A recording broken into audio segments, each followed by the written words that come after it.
दोस्तों, आपकी कामयाबी आपके घर में सुख शांति लाती है। आपका हमेशा मुस्कुराना, हमेशा खुश रहना और स्वस्थ रहना जीवन की बेहतरीन खुशियां देता है और आपको इस दुनिया का सबसे सुखी इंसान भी बनाता है। आज की जो कहानी मैं आपको सुनाने जा रहा हूं, इस कहानी में सारी दुनिया का ज्ञान समाहित है और सभी मुसीबतों का समाधान भी है। इसलिए इस कहानी को आप अंत तक जरूर देखिएगा। बहुत समय पहले की बात है। एक छोटा सा नगर था। उस नगर में एक बहुत ही धनी सेठ रहा करता था। उस धनवान सेठ के पास कहने को सब कुछ था, किसी चीज की कोई कमी नहीं थी। उस धनवान सेठ ने अपने जीवन में बहुत बड़े बड़े मुकाम हासिल किए थे। उसने अपने जीवन में कई सफलताएं प्राप्त की थी। वह जिस नगर में भी व्यापार करने जाता, वहां पर भी उसे सफलता मिलना निश्चित था। वह अपने जीवन में कभी भी हारा नहीं था। उसका व्यापार भी खूब जोरों शोरों से चल रहा था। उसके पिताजी ने उसे ऐसी 4 बातें बता रखी थीं, जिसका वह नियमित पालन किया करता था और उन्हीं बातों का अनुसरण किया करता था। और उन्हीं बातों की वजह से उसका जीवन बड़ा ही सुखमय था। वह जीवन के हर क्षेत्र में सफल था। ऐसे ही काफी समय बीत गया और अब वो धनवान सेठ काफी बूढ़ा हो चुका था। अब उसे लगने लगा था कि मेरी मृत्यु बहुत नजदीक है। मेरी मृत्यु कभी भी हो सकती है। और वह जानता था कि उसका बेटा बहुत भोला है, बहुत नादान है। उसे अभी दुनियादारी की समझ नहीं है। इसलिए उसने अपने बेटे को अपने पास बुलाया और अपने बेटे से कहा, बेटा, मैंने अपने पिताजी से 4 बातें सीखी थीं और उन्हीं बातों को मैंने अपने जीवन में उतारा। उन्हीं के अनुसरण की वजह से आज मैं अपने जीवन में इतना सफल हूं, अपना जीवन सुखमय पूर्वक बिता रहा हूं। उन्हीं बातों की वजह से आज मैं इतना सुखी हूं, संतुष्ट हूं और इतना धनवान हूं। ना ही कभी मुझे कोई बीमारी हुई और ना ही मुझे कभी कोई धन की कमी हुई। और तुम देख ही पा रहे हो कि मैं इस नगर का सर्वश्रेष्ठ धनवान हूं। लेकिन आज मेरे पास जो कुछ भी है, मैं उससे संतुष्ट हूं, मैं खुश हूं। लेकिन मैं चाहता हूं कि तुम मुझसे भी आगे बढ़ो। तुम और नाम कमाओ, तुम और धन कमाओ।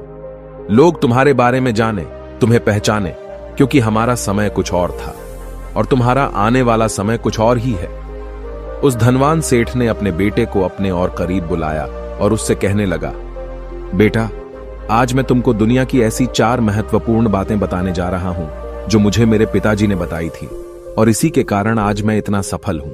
यदि तुमने इन सभी बातों को अपने जीवन में उतार लिया, इनका नियमित तौर पर पालन किया, इनका अनुसरण किया, तो तुम भी अपने जीवन में बहुत धनवान बन जाओगे, अपने जीवन को बहुत सुखमय तौर पर बिताओगे। इन बातों के अनुसरण से न तो तुम्हारे घर परिवार में कोई दुख आएगा और न ही तुम्हारे व्यापार में कभी कोई परेशानी उत्पन्न होगी। इतना कहकर धनवान सेठ अपने बेटे को 4 बातें बताना शुरू करता है। वह कहता है, बेटा, सबसे पहली बात है काम पर छांव में जाना और छांव में आना। दूसरी बात, अपने घर के चारों तरफ चमड़े की बाड़ रखना। तीसरी बात, हमेशा खाने को मीठा करके खाना। और चौथी बात, अपनी पत्नी को हमेशा बांध कर रखना। इतना कहकर वह धनवान सेठ अब निश्चिंत हो चुका था। वह यह जानता था कि उसका बेटा बहुत भोला है। वह अपने पिता की बात अवश्य मानेगा और इन सभी 4 बातों को अपने जीवन में उतारेगा और इनका अनुसरण भी करेगा। देखते देखते कुछ महीने बीत गए और फिर एक दिन धनवान सेठ मृत्यु को प्राप्त हो गया। अपने पिता की मृत्यु के बाद उस धनवान सेठ के बेटे ने उन सभी 4 बातों को एक कागज पर लिख लिया ताकि वह उन्हें भूल न जाए और उन्हीं बातों को वह अपने जीवन में उतारने लगा। उन 4 बातों का अनुसरण करने लगा।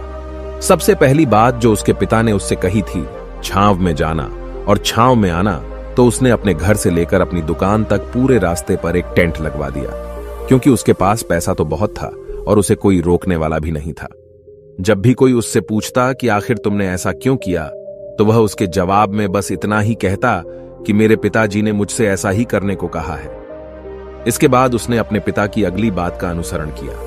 उसने अपने घर के दोनों तरफ चमड़े की एक दीवार खड़ी करवा दी। इसे देखकर आसपास के लोग बहुत क्रोधित हो गए। वे लोग उससे झगड़ा करने पर भी उतर आए। कई लोगों ने तो यह तक कह डाला कि आखिर तुमने ऐसा क्यों किया? चमड़े की बाड़ तुमने क्यों खड़ी करवा दी? चमड़े से बहुत बदबू आती है और इससे हमें तकलीफ होती है। इसे आज ही निकलवा दो। लेकिन कोई उसका कुछ भी ना बिगाड़ सका, क्योंकि उसके पास बहुत पैसा था। इसलिए कोई भी व्यक्ति उसका ज्यादा समय तक विरोध न कर सका और उसने भी मन बना लिया था कि वह अपने पिता की सभी बातों को पूरे दिल से मानेगा। उसके पिता ने उसे तीसरी बात कही थी, खाने को मीठा करके खाना। जिस कारण वह अपनी पत्नी से हर रोज खाने में कुछ मीठा ही बनवाता था। कभी सेवियां, कभी खीर, कभी हलवा तो कभी मिठाइयां। हमेशा यही सब खाता रहता। और उसके पिता ने उसे चौथी बात कही थी, अपनी पत्नी को हमेशा बांध कर रखना, जिस कारण वह हर रोज अपनी पत्नी को रस्सी से बांध कर रखता था। ऐसे ही कई दिन बीत गए और देखते ही देखते अब वह सेठ के बेटे का जीवन धीरे धीरे बर्बाद होने लगा था, क्योंकि उसने अपने पिता की सभी बातों का गलत मतलब निकाला था और वह उसी के अनुसार उनका पालन कर रहा था। देखते देखते उसका उतना बड़ा व्यापार अब ठप होने लगा था। उसके यहां पर ग्राहकों की संख्या कम होने लगी थी, क्योंकि जब उसका मन करता तब वह दुकान जाया करता और जब उसका मन करता तो वह दुकान से वापस घर लौट आता। उसका अपने पिताजी के इस कारोबार में मन नहीं लगता था। इस कारण उसके सारे ग्राहक अब उससे नाराज होने लगे थे। उसके सारे ग्राहक अब एक एक करके उस दुकान को छोड़ते चले जा रहे थे। इसी कारण उसका पूरा व्यापार अब ठप हो चुका था। जिस व्यापार को खड़ा करने में उसके पिताजी ने खून पसीना एक कर दिया था, उस व्यापार को उसने कुछ ही महीनों में पूरी तरह से बर्बाद कर दिया था। अब उसका धंधा बहुत कम हो चुका था, जिस कारण वह बहुत परेशान रहता था। वह बहुत चिंतित रहता था और इसके साथ ही उसने अपने घर के चारों तरफ चमड़े की दीवार खड़ी करवाई थी। उस कारण आसपास पर बहुत गंदी बदबू फैल चुकी थी। इसलिए जो भी उसके आसपास रहते थे उन सभी ने वह घर छोड़कर कहीं और पर अपना बसेरा बसा लिया। चमड़े की बदबू के कारण अब उसके घर में भी कोई नहीं आता था। यहां तक कि उसके मित्र और रिश्तेदार भी उस घर में आने से कतराते थे। लेकिन अब भी उसे समझ नहीं आ रहा था कि आखिर ये सब हो क्यों रहा है। वो बहुत परेशान रहने लगा था और वह हमेशा मीठा भोजन किया करता था, जिस कारण उसका वजन बहुत ज्यादा बढ़ चुका था और इस मोटापे के कारण उसके शरीर में न जाने कितनी सारी बीमारियों ने अपना घर बना लिया था। आए दिन उसके घर पर वेद आने लगे थे। इन्हीं कारणों से अब उसका पैसा भी इन चीजों में बर्बाद होने लगा था और अपने पिता की चौथी बात उसने मानी थी। वह थी अपनी पत्नी को बांध कर रखता, जिसकी वजह से उसकी पत्नी उससे नाराज हो गई और वह घर छोड़कर अपने मायके लौट गई। उसने अपनी पत्नी को मनाने की कोशिश की, तरह तरह के उपाय किए, लेकिन उसकी पत्नी नहीं मानी। और वैसे भी कोई भी स्त्री ऐसे मर्द के साथ क्यों रहना चाहेगी जो उसे बेवजह ही बेबात पर बांध कर रखता हो। देखते देखते अब वह सेठ के बेटे का पूरा जीवन बर्बाद हो चुका था। न तो अब उसके पास व्यापार बचा था, न ही धन, न ही उसकी पत्नी, और न ही वह रिश्तेदार जो पैसों के लिए उसके आसपास घूमा करते थे।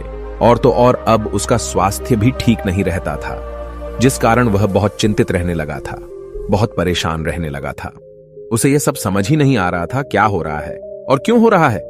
इन सभी बातों को लेकर तो बहुत परेशान रहता और वह मन ही मन अपने पिताजी को कोसा करता, कहता, पिताजी आपने तो मेरा पूरा जीवन बर्बाद कर दिया। आपकी उन 4 बातों के कारण आज मुझसे मेरा सब कुछ छिन चुका है। न तो मेरे पास व्यापार रहा, न ही धन दौलत, न ही वह रिश्तेदार, न ही मेरी पत्नी, और यहां तक कि मेरे स्वास्थ्य ने भी मेरा साथ छोड़ दिया है। आप ही के कारण आज मेरा पूरा जीवन बर्बाद हो चुका है। यदि मैंने आपकी वह 4 बातें न मानी होती, यदि मैंने उन्हें अपने जीवन में न उतारा होता, तो आज मैं एक सुखमय जीवन जी रहा होता। आपकी इन 4 बातों पर चलकर मुझे क्या मिला?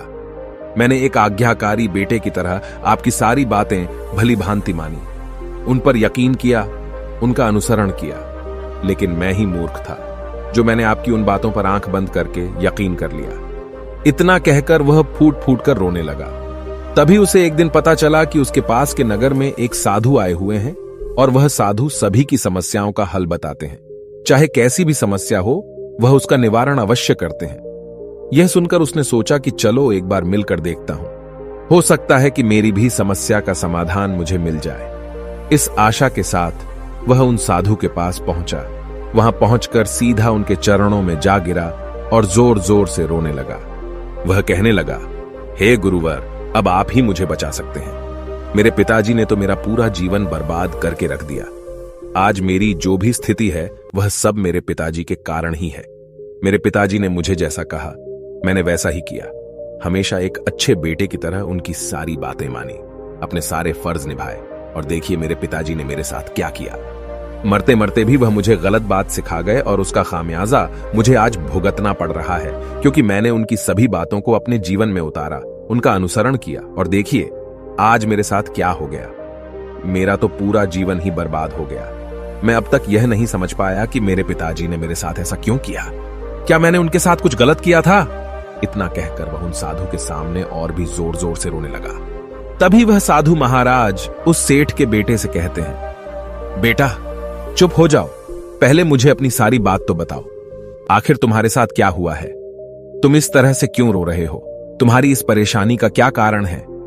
उन साधु के इतना कहने पर उस सेठ के बेटे ने पर्ची उन साधु के हाथ में रख दी, जो उसने अपने पिता की मृत्यु के बाद लिख रखी थी, जिसमें उसने अपने पिता की चारों बातें लिखी थी। उन साधु ने पर्ची ली और उसे पढ़ने लगे, और उन्होंने जैसे ही वह पढ़ा, वह जोर जोर से हंसने लगे, और वह उस सेठ के बेटे से कहते हैं, तुम कितने बड़े मूर्ख हो। तुम्हारे पिता ने तो तुम्हें दुनिया का सारा ज्ञान दे दिया, लेकिन तुम उसे समझ नहीं पाए। तुम उसका सही तरह से पालन नहीं कर पाए और कहते हो कि तुम्हारे पिता ने तुम्हें गलत राह दिखाई है, तुमने गलत संदेश दिया है। तुम्हारे पिताजी तो तुम्हारी परीक्षा ले रहे थे कि तुम उनकी बातों को समझ पाते हो या नहीं, तुम उनकी बातों का सही मतलब निकाल पाते हो या नहीं। यदि वह चाहते तो इसका मतलब तुम्हें अच्छी तरह से बता सकते थे, लेकिन वह चाहते थे कि तुम इन बातों का मतलब खुद से जानो, खुद से समझो कि इन बातों का क्या अर्थ है। लेकिन अब तो ऐसा प्रतीत होता है कि मानो तुम्हारी बुद्धि बिल्कुल भ्रष्ट हो चुकी है। तुमसे बड़ा मूर्ख मैंने आज तक नहीं देखा। जिसके पास दुनिया का इतना बड़ा ज्ञान हो, वह भला इतनी बड़ी मूर्खता कैसे कर सकता है? तुम्हारे पास कोई ज्ञान नहीं है, तुमने कोई भी ज्ञान अर्जित ही नहीं किया। अगर तुम इन बातों का सही मतलब समझ चुके होते तो तुम भी अपने जीवन में अपने पिता की तरह ही सफल होते, खुश होते, और तुम्हारा जीवन सुखमय तरह से बीत रहा होता। लेकिन तुम इतने बड़े मूर्ख हो कि तुमने अपने पिता की बातों का गलत मतलब निकाल लिया। उन बातों के मतलब के बारे में तुमने सोचा तक नहीं। उन्होंने जैसा कहा तुमने वैसा करना शुरू कर दिया।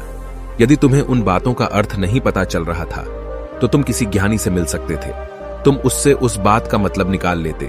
लेकिन जैसा तुमने अपने पिता की इन बातों को समझा है, इसका मतलब वैसा नहीं है। इस पर वह धनवान सेठ का बेटा कहता है, हे गुरुवर, आप क्या कहना चाहते हैं? क्या मैं अपने पिता की बातों को सही नहीं समझ रहा? और वैसे भी इसमें समझने लायक है क्या?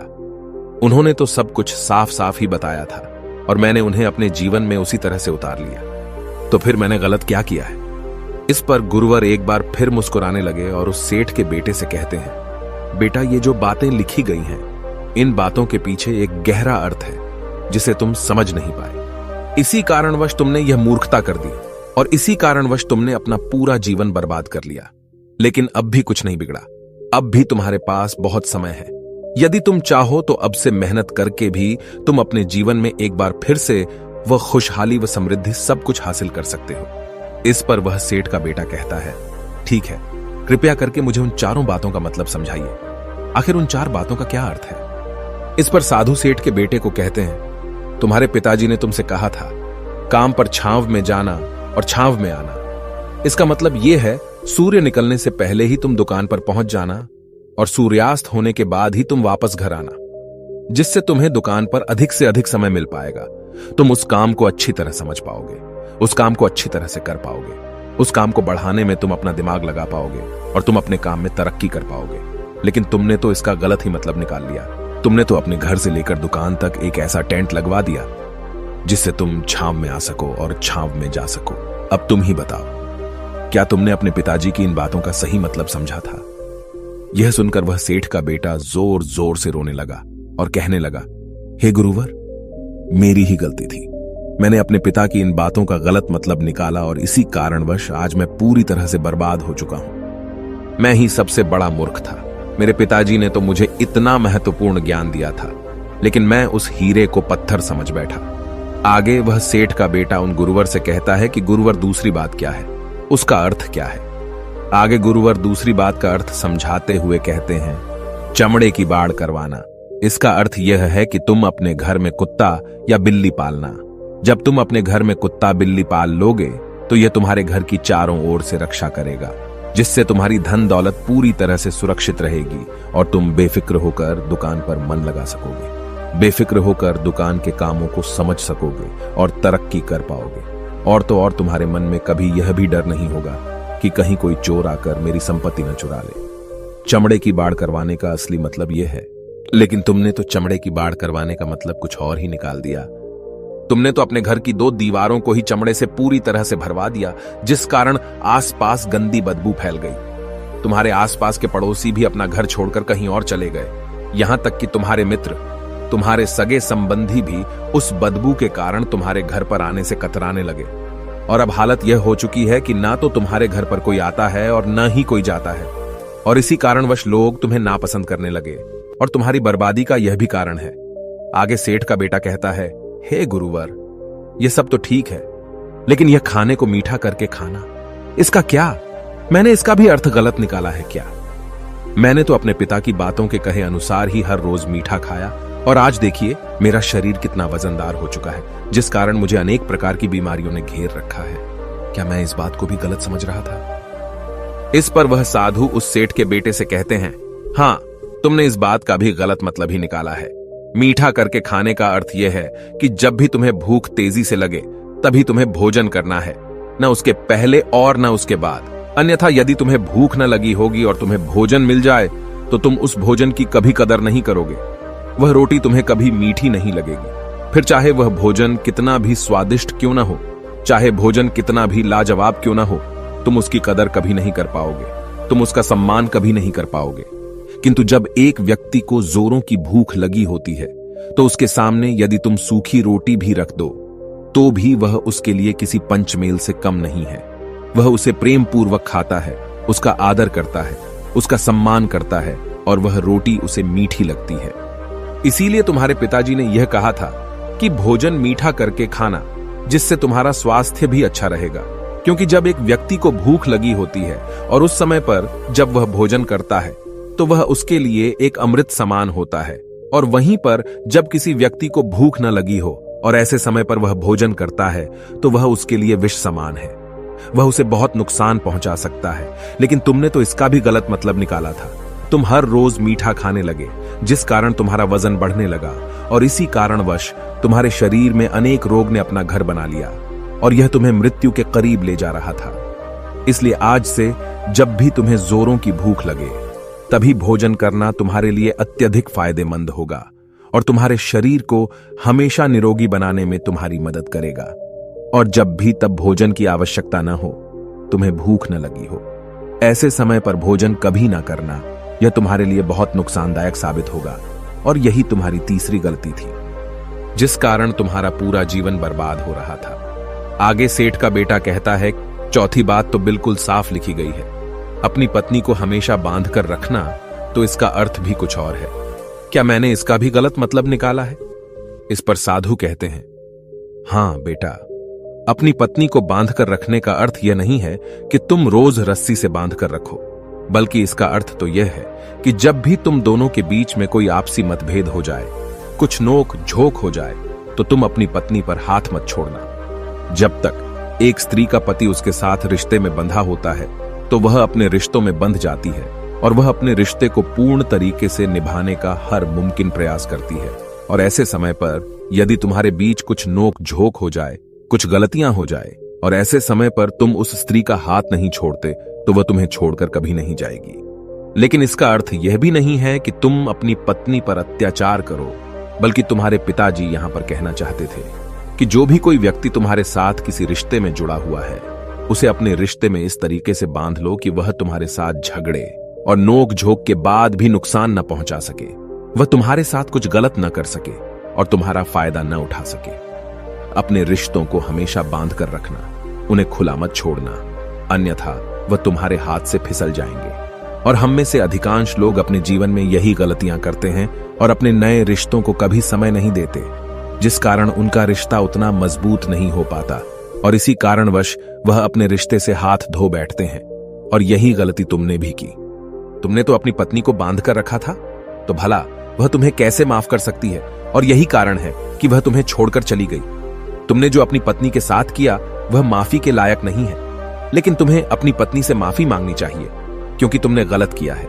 इसलिए जाओ और अपनी पत्नी से माफी मांगो, उसे वापस घर लाओ। और यही वह 4 बातें थीं जो तुम्हें तुम्हारे पिता ने समझाने का प्रयास किया था, लेकिन तुमने इन सभी बातों का गलत मतलब निकाला और इसी कारणवश तुम पूरी तरह से बर्बाद हो गए। किंतु अभी भी तुम्हारे पास बहुत समय है।